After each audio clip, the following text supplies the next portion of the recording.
Pernah dengar nggak ada saham yang tadinya tidur pules di harga gocap? Tahu-tahu bangun jadi naga?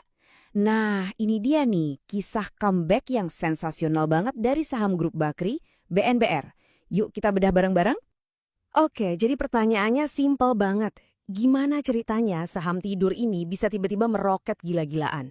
Apa sih rahasia di balik layar yang bikin semua orang mendadak pengen borong saham ini? Dan ini bukan cuma isapan jempol loh ya. Coba deh kita lihat datanya. Di bulan April 2026, cuma dalam hitungan hari, harga BNBR ini terbang bebas. Tanggal 10 April naik hampir 20%. 4 hari kemudian, loncat lagi lebih dari 27%. Gila banget kan? Jadi apa nih pemicunya? Jawaban pertamanya, dan ini yang paling penting, adalah mereka ngelakuin sebuah operasi raksasa. Tujuannya, bersih-bersih neraca keuangan dari tumpukan utang yang udah mengunung. Senjata andalan mereka itu namanya rights issue. Biar gampang, gini aja mikirnya. Perusahaan lagi butuh duit, jadi mereka nerbitin saham baru. Nah, pemegang saham yang lama dapat prioritas nih buat beli saham baru itu dengan harga diskon. Istilahnya dapat harga miring gitu deh. Dan target dana yang mau mereka kumpulin itu nggak kaleng-kaleng loh. 6,5 triliun rupiah. Angka yang gede banget, dan ini jadi salah satu rights issue terbesar di bursa pada waktu itu. Oke, pertanyaan selanjutnya yang logis banget. Kalau mereka berhasil ngumpulin duit sebanyak itu, kira-kira mau dipakai buat apa ya? Nah ini dia intinya. Sebagian besar dari duit triliunan itu langsung dialokasiin buat lunasin utang-utang jumbo mereka. Ke siapa aja? Ada ke Hartman International, Bank Nobu, sampai Bank Mayapada. Ini langkah yang super strategis buat nyehatin napas perusahaan. Dan hasilnya benar-benar kelihatan. Coba bayangin, sebelum mereka bersih-bersih, rasio utang banding modalnya itu ngeri banget, sampai 536%. Tapi setelah aksi korporasi ini, boom, turun drastis ke sekitar 211%. Buat investor, ini sinyal yang jelas banget. Perusahaannya sekarang jauh lebih sehat. Tapi, tunggu dulu, ceritanya nggak berhenti dibayar utang doang. Yuk kita lihat gimana sisa dananya dipakai buat ngebangun fondasi bisnis mereka buat masa depan. Ini bagian serunya.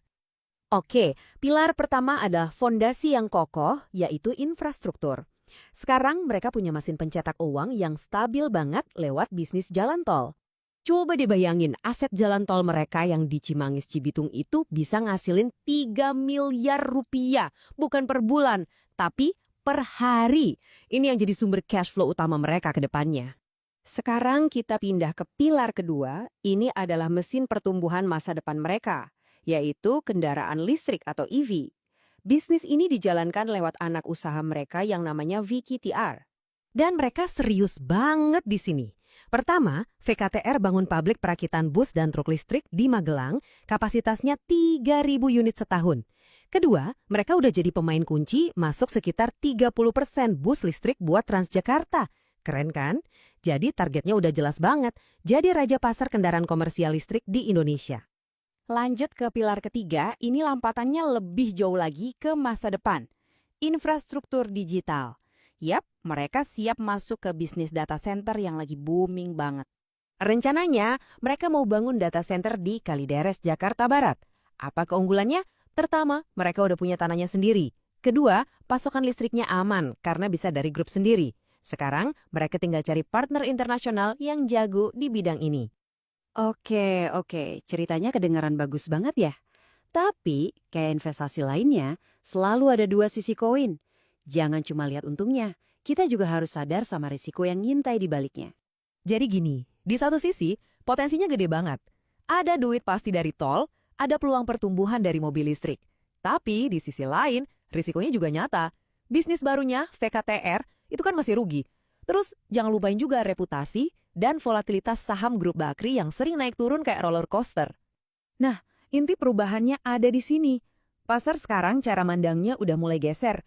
Fokusnya bukan lagi soal siapa nama besar di belakangnya, tapi lebih ke aset apa yang mereka punya dan seberapa produktif aset itu. Kita udah bedah semuanya ya, mulai dari operasi bersih-bersih utang, rencana bangun 3 pilar bisnis baru, sampai kita lihat juga potensi dan risikonya. Nah sekarang, bolanya saya lempar ke kalian. Oke, jadi kesimpulannya gini, BNBR udah beres-beres utang dan sekarang punya 3 pilar bisnis masa depan yang kuat, tol, mobil listrik, dan data center. Kelihatannya mantep kan? Tapi, ingat, risikonya juga ada. Nah, menurut kamu, ini beneran sebuah turnaround story yang legendaris atau cuma hype sesaat yang bakal kempes lagi? Saya pengen banget dengar pendapat kalian, langsung aja tulis di kolom komentar di bawah ya.